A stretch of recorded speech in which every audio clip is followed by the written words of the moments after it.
嗨，大家好，我是坦平叔。今天是2025年2月21号。这一期咱们聊聊存钱，聊一聊储蓄。前不久这个三联生活周刊刊登一篇文章，叫全国人均储蓄超10万，你达标了吗？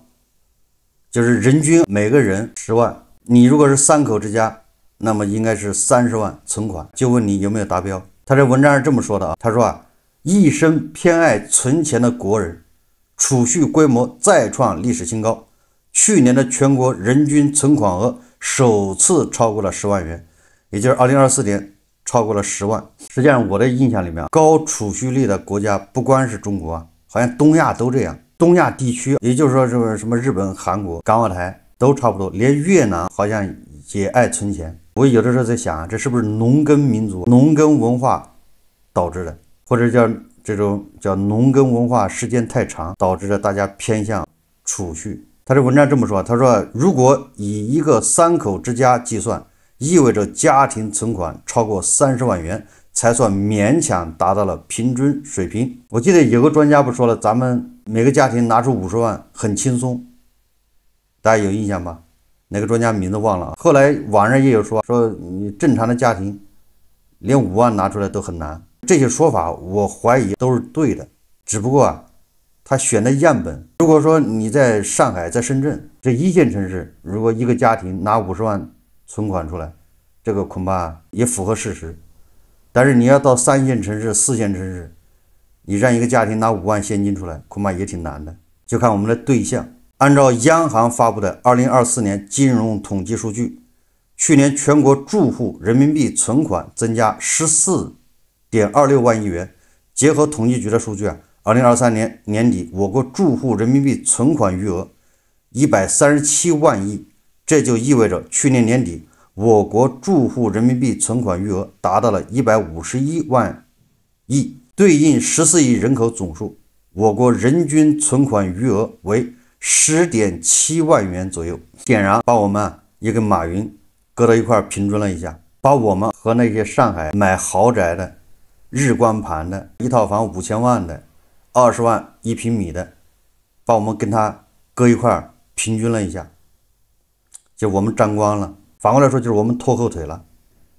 按照全国不同省市排名来看，北京和上海遥遥领先。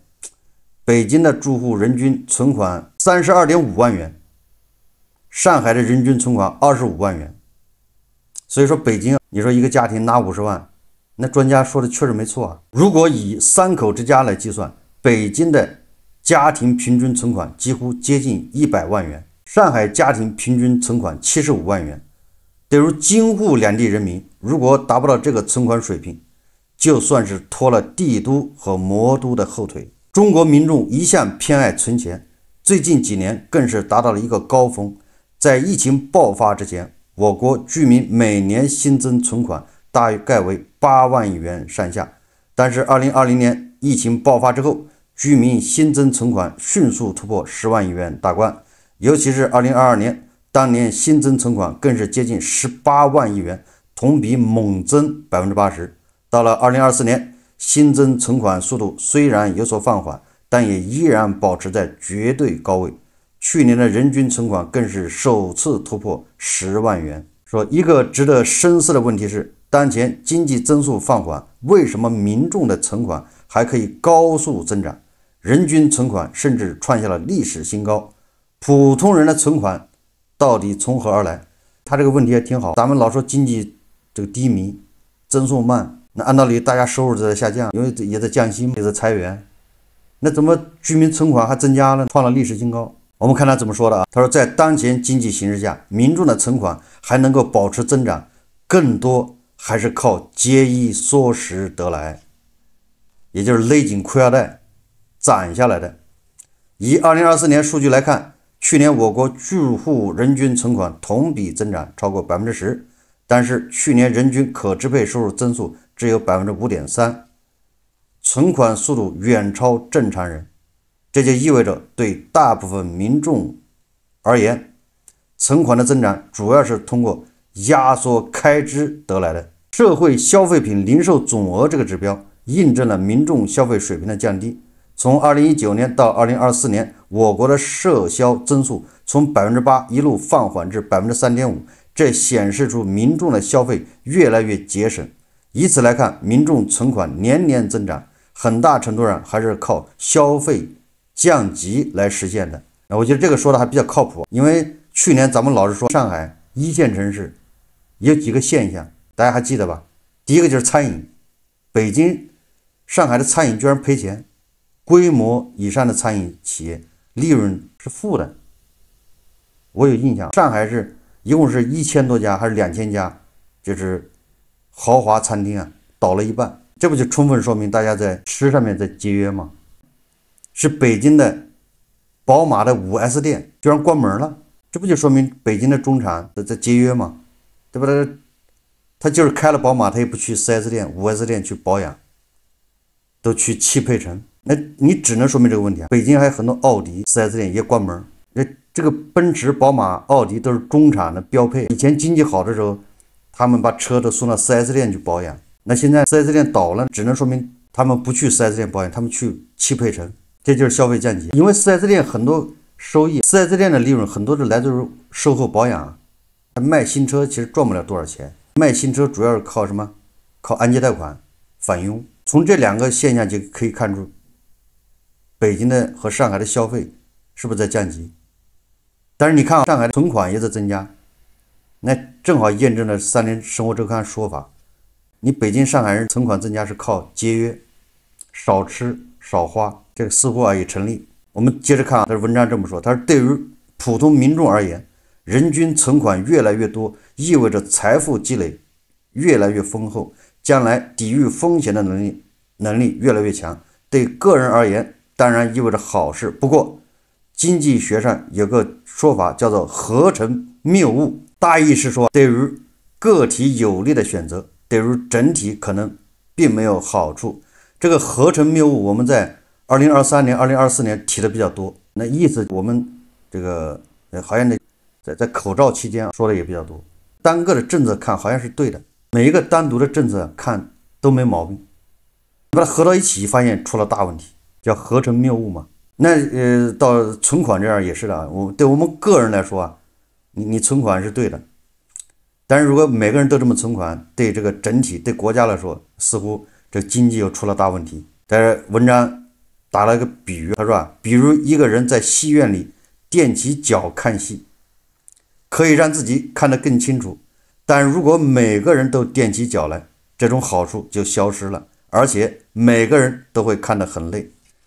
不感觉跟卷不是一个道理吗？他说一个人存钱可以增加自己的财富，但是当所有人都开始存钱而不消费，反过来就削弱了消费需求，最终对整体经济形势形成拖累。这道理大家都懂，但是你想让人家把存的钱拿出来花，那是不可能的。对于存款规模越来越大，对经济的负影响开始越来越突出。我国最近几年开始加速降息，利率降到了有史以来最低。一方面是为了降低实体经济融资成本，刺激经济增长，同时也是希望低利率能够挤出银行存款，让民众减少存钱，增加消费。那这个时候想多了，你哪怕银行没有利息，人家该不花钱，该存钱还得存，该节约还得节约。从最新的存款利率来看，目前国有大行的3年和5年期存款利率下降到只有 1.5% 左右。对于储户而言，这样的利率已经相当鸡肋。按照央行的表述，我国的利率还有进一步下降的空间。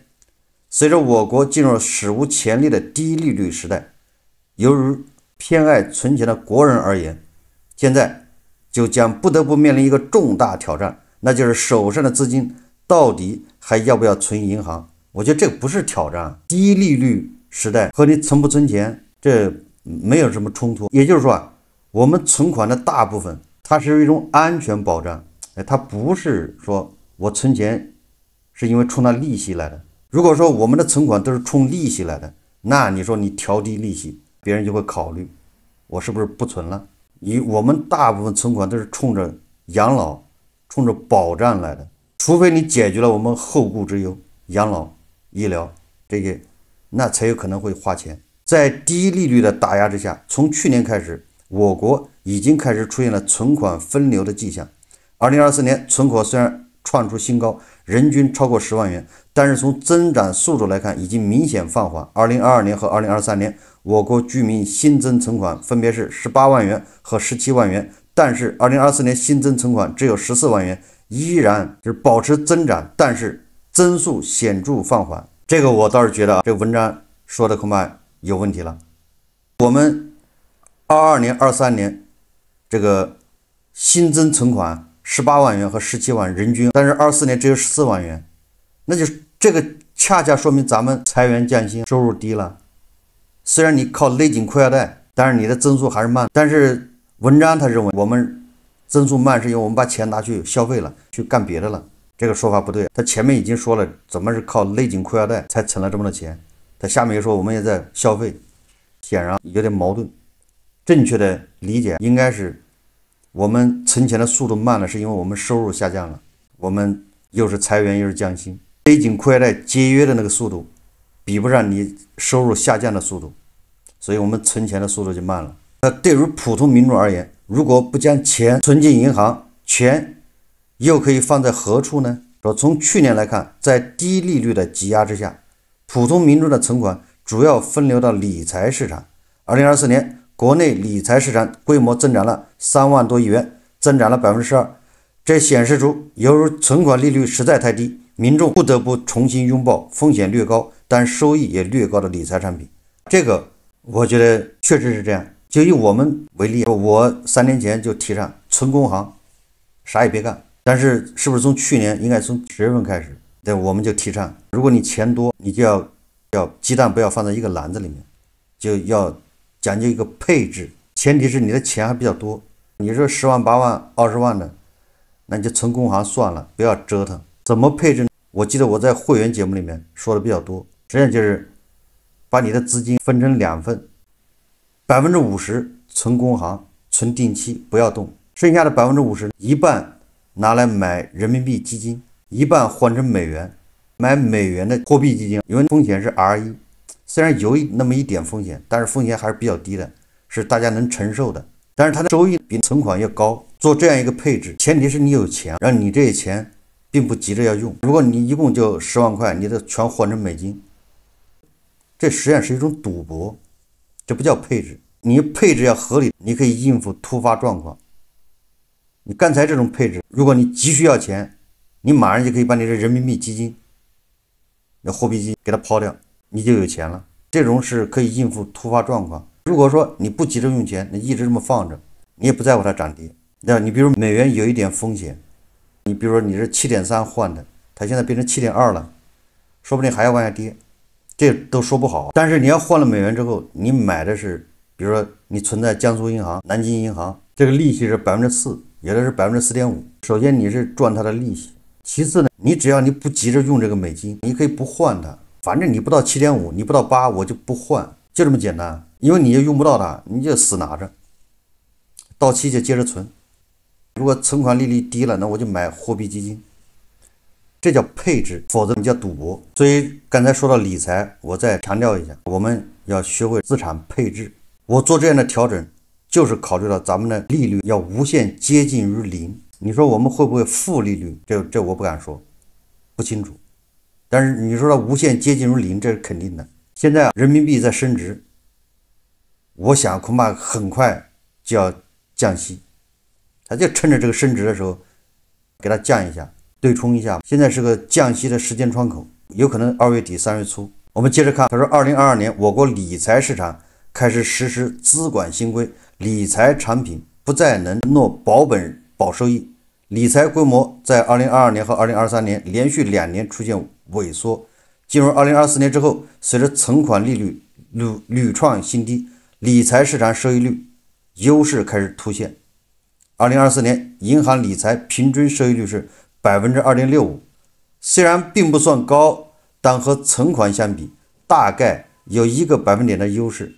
在当前低利率背景下，这足以吸引很多普通民众将存款转移过来。2024年理财规模开始重新增长，全年接近30万亿元，创下历史新高。除了低风险的理财产品，还有部分民众铤而走险，将银行存款投向股市。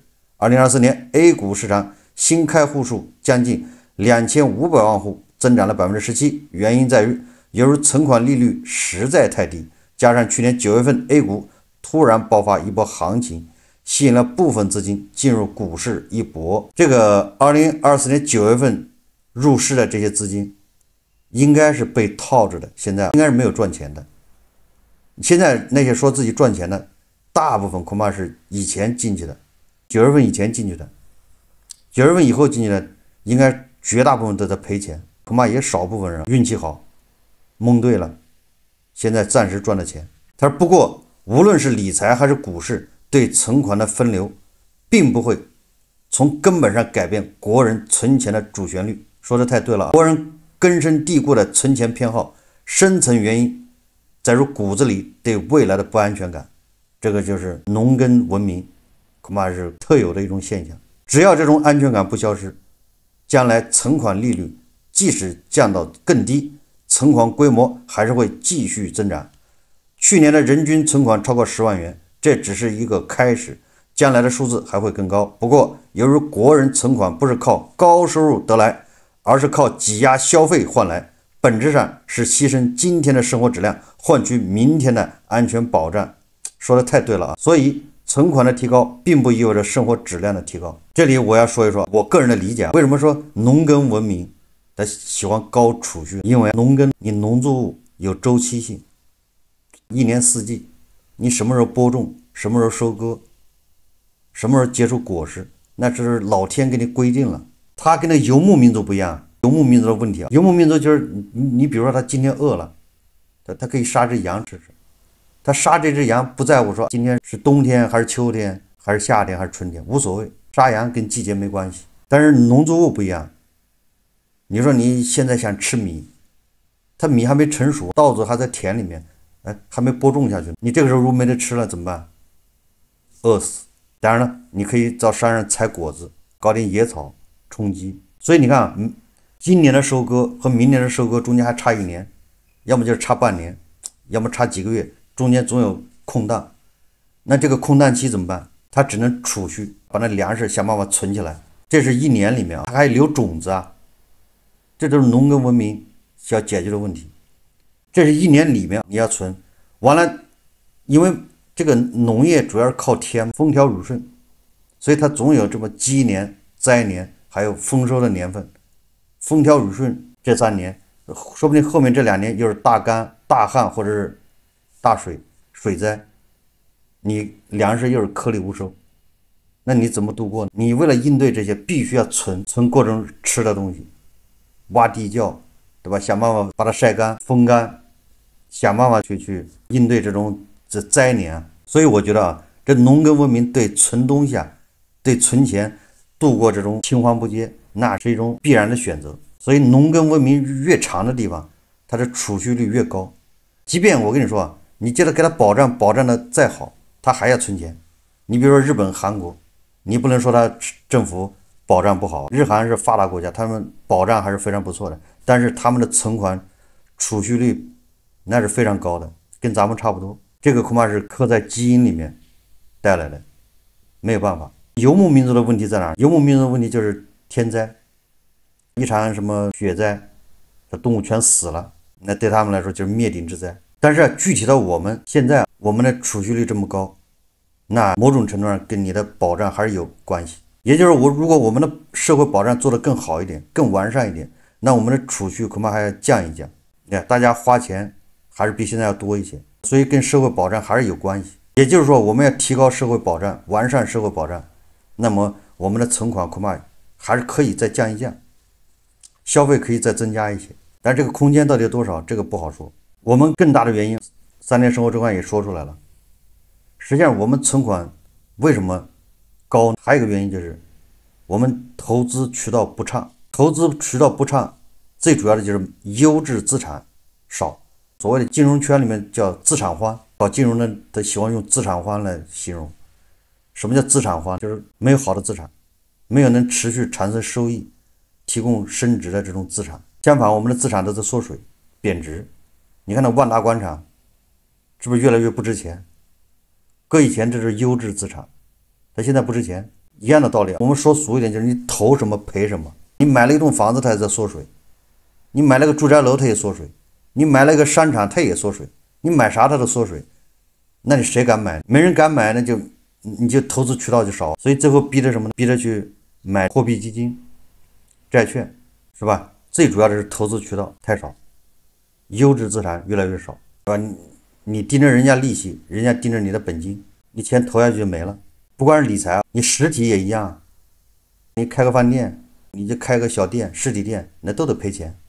你开个奶茶店，你加盟，开个火锅店，也得赔钱。那逼得你不得不把钱存银行。但是去年为什么说理财又多了呢？说银行的理财3万亿，实际上我觉得去年理财多最主要原因是因为国债发多了，债券市场比较火爆，大家还是比较相信国债。那银行发的很多理财产品跟国债就有关系，他就去买国债的，所以他收益还可以。如果国债发的少，不发国债，那银行的钱他也没地方去。银行的理财是把钱往哪儿投？主要是债券市场。他从哪儿赚钱？他理财能够有2.6%的收益，他去债券市场一买，大概2.8%。你看看是不是这个逻辑？他把手续费扣掉，利润扣掉，他还有2.6%给这些投资者，或者叫混合型基金，有的是70%买债券，30%买股票，它有这种配置，有的是货币基金。所以我觉得银行理财增加，规模增加，收益还可以，主要跟国债发行的多，债券发的多有关系。去年是不是国债牛市啊？债券市场牛市啊？央行3令5申的开会打压都压不下去啊！现在这么一解释，大家就明白了，就通了。那作为我们来说怎么办？刚才节目里面已经说了啊，就是你钱多要学会资产配置，一定要低风险。作为我们普通人，如果你钱少，你把你的钱本金保住，这是第一要务。你也别想让它升值，你也不用担心它什么通胀啊、缩水、贬值，这些你都不用担心。你把你这10万20万保住就可以了，就是缩水也轮不着你啊！天塌下来一个个儿大的顶着，坚决不投资。那刚才说了，钱稍微多一点，如果100万、200万或者500万，那你就想办法把它配置一下。如果你钱还多，那你没有办法，被逼到北京、上海或者深圳好的地段学摸一套房子，面积小一点的，容易出租的，那你只能这么干。在这里面我再多说2句关于社保。我看老有人在网上较劲，我这里再说一遍，如果我再看到有较劲的，我全部拉黑，尤其是管子上面，我也不知道这人脑子是怎么长的。首先你要学会分析问题，你是打算留在中国还是要润出去移民？如果是你要移民，你下面不要听，你爱干啥，下面这个不适合你。如果你说我移不了，我可能还在国内待着，那你就记住了，在国内所有的资产里面，养老保险是级别最高，就是它的安全性比你的存款要高。你先把这个搞明白，如果你连这个都搞不明白，你在这瞎搅和。如果养老保险没有办法按时兑付，你的存款安全从哪儿来？你还认为你存款有安全吗？黄金你把它换成美金有什么用？连养老保险都没有办法兑付了。所以说保障程度最高的就是养老保险，安全性，无论谁来了，无论这个社团换成谁，无论这个物业换什么样的物业，养老保险、退休金它的保障。只有你的存款，只有你的什么黄金、美元，你看看俄罗斯好吗？所以我的节目里面一直反复强调，不厌其烦，你只要有条件，你一定要交养老保险。你说你饭都没得吃了，那就算了，有条件一定要交，你不要担心什么你交了别人花，等到你退休了没钱。如果你退休了没钱，那你的存款一样会没，先没。如果你想不明白这个，就不要在我下面留言好吗？免得我把你拉黑。你这属于智商问题啊，不是什么没钱的问题。智商问题谁也治不了你，也帮不了你。有人说社保是不是庞氏骗局？你这个问题没问题，这个问题可以这么问，但是你要记住了，你只要不能出国，你如果就在这待着，那你只能想叫两害相权取其轻，你只能想哪个保障性更高，我没有办法，我只能选这个。如果社保是庞氏骗局，那你的存款更是庞氏骗局。如果你对这个不认可，我劝你赶紧麻利的移民。你千万不要老了完了之后在那呼吁给你多点退休金。农民工现在的农民是因为历史原因导致的，他们以前没有直接交养老保险，所以现在大家都呼吁提高农民工的退休金，提高他们待遇，这是历史原因导致的。等到你的时候就不是了，因为大家都在交，你不交，你那个时候你要占国家便宜，怎么可能？现在大家都在交，你不交，等到你退休，人家拿退休金，你拿100多，你在那抱怨不公平，有什么用？只是说胡锡进老师拿多了，胡锡进老师交的少，拿得多，这种不公平现象是有，但是你不能因为有这个不公平现象你就不拿。所以你看，如果你还有存款，那你赶紧把社保交上，社保发不了，那你那存款就是清零，你想提也提不出来。最后再说一下，现在经济形势不好，经济下行，咱们还是要存钱了，想办法消费，不是说不消费，量力而行，坚决不要超前消费，更不要加杠杆消费、贷款消费，尽可能的存钱，因为不知道未来2年、3年会惨到什么样。虽然说我们人均是10万元存款，但是绝大部分人是达不到的，因为根据税务总局的数字保的，够得上交个人所得税的，你实际上真交了个人所得税，马上3月1号税清缴，还给你退税的，真正交个人所得税的好像不到5000万，5000万人，也就是收入大概在6000以上一个月，一年收入7万的不到5000人，5000万人，你这7万块钱你不吃不喝也才7万，你花一半你只有3万，所以说人均10万，这个只能说明贫富差距特别大。我们还有12亿人月收入在1000以下，是6亿人，这12亿人是2000以下，这个离10万的存款那是差得太远，这只能说明贫富差距非常大。我记得这个招行的叫金葵花，那个叫什么数据，好像他现在已经不敢公布。2023年公布的时候，他这个93%的人存款只有1万不到，所以我们要算大战，人均10万元，那就是都是马云给你做的贡献。好，这期节目我们就聊到这里，感谢大家收看。如果喜欢我的节目，欢迎订阅转发，也可以在下方留言评论，谢谢大家。